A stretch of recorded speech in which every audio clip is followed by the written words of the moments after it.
morning. So glad everyone is here today. Thank you so much for coming. And we're here not because Save the Pine Bush sued, because Save the Pine Bush didn't sue. We're here because James Bacon filed a lawsuit on behalf of the plaintiffs, Lisa Hart, Tom Hart, Sarah McDonald, Kevin McDonald, and the Red Cap Sales. And thank you to our two plaintiffs who are here. Raise your hands. Thank you. It's not always easy to be a plaintiff, especially when Pyramid goes after you for being a plaintiff. At any rate, so I'm going to keep my remarks brief, but I think it's really important to note what's in this decision. So what has happened is that the court, Judge Peter Lynch, has said that the seeker process, Supreme Court Justice Peter Lynch stated in his decision that the Town of Guilderland Planning Board seeker process for the Rapp Road residential Western Avenue mixed-use redevelopment project, and this is a quote from the lawsuit, violated seeker procedure and the hard look test, rendering the approvals arbitrary and capricious, null and void. So what that means is that the draft environmental impact statement, the final environmental impact statement, the designation of lead agency, the findings statement, and the site plan approval, all approvals associated with these developments here at Costco and developments across the road for the apartments on Rapp Road are all null and void. And this is a victory. This is an incredible victory. So the court said that this project was self-serving. And the court said, and I quote, frankly, the assertion that only a mass retailer is economically viable is absurd on its face. The board's reliance on the project sponsor's self-serving, absurd claim does not rise to the level of a hard look at a reasonable, reduced-scale alternative to mitigate impact. This is really quite an amazing decision. The decision itself is 77 pages long. In all the time I've done this, I've never seen a 77-page decision.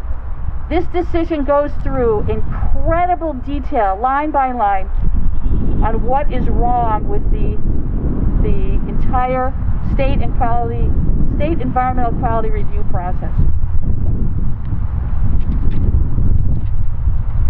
So one of the things that I'm just going to point out a few things that the court said. So in regard to the transit-oriented development district, which was enacted in June of 2018, the overall climate and traffic impact of the project with its massive parking lots and plans to draw customers from a very large region for Costco were antithetical to the transit-oriented district.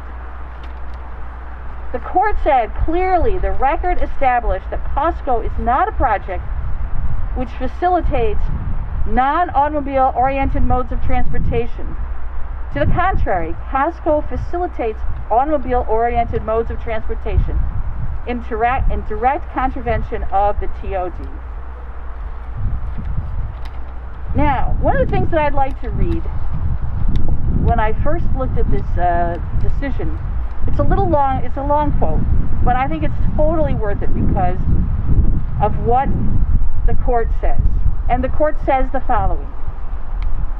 Prior to the filing of the subject application, the town of Guilderland enacted the transit-oriented district on June 5th, 2018. The project is located within and subject to the TOD. The planning board, the Albany County Planning Board, commented on the TOD's enactment, noting a representative of the project sponsor, so that's a representative of Pyramid, made the following statement. So this is what Pyramid said about the TOD. Quote, Crossgates has bought property in the surrounding area, and that would be here, right? And it is hoping to build something that is first floor commercial, upper floors residential apartment condos, perhaps a civic component as well. And the court emphasize the civic component as well. That representation is most troubling because the Costco site plan was prepared as early as November 1st, 2017, but apparently not disclosed. It is evident that Costco is not a civic component. On scrutiny, the record herein is replete with conclusatory, self-serving, and equally troubling representations made by the project sponsor without the support of empirical data, which, unfortunately, the planning board relied on.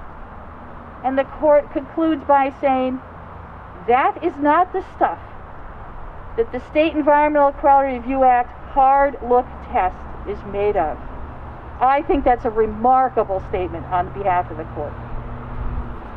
The court also emphasized a great deal of the Rapp Road Historic District, that the Rapp Road Historic District was not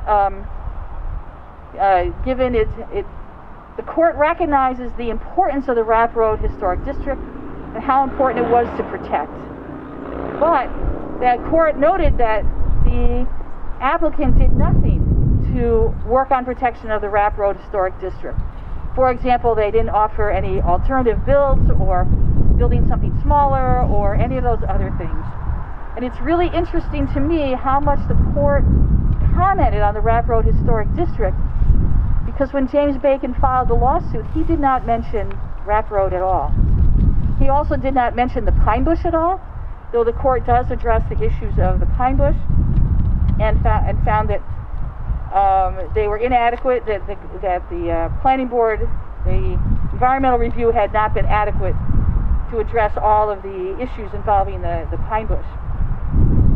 The court document went into great detail about the lead agency status, and I'd like to note that that all of us and all the people who participated in making comments about this project were very concerned about the lead agency and how before the lead agency was established, the project was only the apartments, and after the lead agency was then after they established lead agency, then the project expanded to this site plus the site a little east of here. The court was specifically concerned about the impact of the project on birds, as the Pine Bush is a New York State Conservation Area, National Audubon Society Important Bird Area, and the height of the buildings and the effects on the birds. The decision quoted extensively from comments of surrounding residents and the testimony of scientists submitted by Save the Pine Bush, and the court also referenced many prior Save the Pine Bush decisions. So just in conclusion, this project is null and void. I'd like to say that Save the Pine Bush and the Guilderland Coalition for Responsible Growth, that we're all also very concerned about people's jobs. The pandemic is very hard on everyone. But this was not the right project, and this project would not have, I don't believe would have created many jobs for local people. It seems to me that the better alternative would be to, since Crossgates is having so many financial problems now, is not to build outside the current limits of the mall, but to build these projects in the mall. Crossgates should do something creative with their property in the mall, in order to help people and not destroy more Pine Bush. So would anyone else like to speak, perhaps? Tom Hart? I mean, you pretty much said most everything that needs to be said. Oh, come say some words. I know you have words. Say words. Thanks, everybody. I'm Tom Hart. I live at 5 Westmere Terrace. I think Lynn pretty much summed up everything that was really in the decision that we had received. And I'll tell you, it's a win for everybody in the town of Guilderland. Even those that didn't want, as far as I'm concerned, or that did want Costco to come, I think, it's like, in the long run, everything is going to be beneficial that Costco is not going to be here, nor are the apartments going to be there. Unfortunately, they do have the chance where they can appeal the process or appeal the decision. However that goes, if it's if it's overturned, they still have to start from square one. So it's going to be a very lengthy process for them and costly. Our fight isn't over yet as far as I'm concerned, because Ken Kowalczyk and Pyramid has created this mess. They've created this, and we need to have them clean this up. It's an eyesore in Guilderland, and it's only going to get worse if they don't do something about it. So, we still have to continue with everything. If anybody else wants to say anything? And just again, thank you, Nathan, and contact with everybody. Yes. Yeah, we thank everybody for everything that we've done, everything that you've done. It's not just one person, it's all of us together that did this. So, all right. We were just fortunate enough to have, our attorney that really delved into everything, and he made really good points, and the judge saw us through Pyramid and Crossgate, Pyramid and Town of Guilderland. So, yeah, we're lucky in that respect. I see Channel 13 is here. My friend Bill Levy, reporter. Dan Levy. Or Dan Levy, I'm sorry.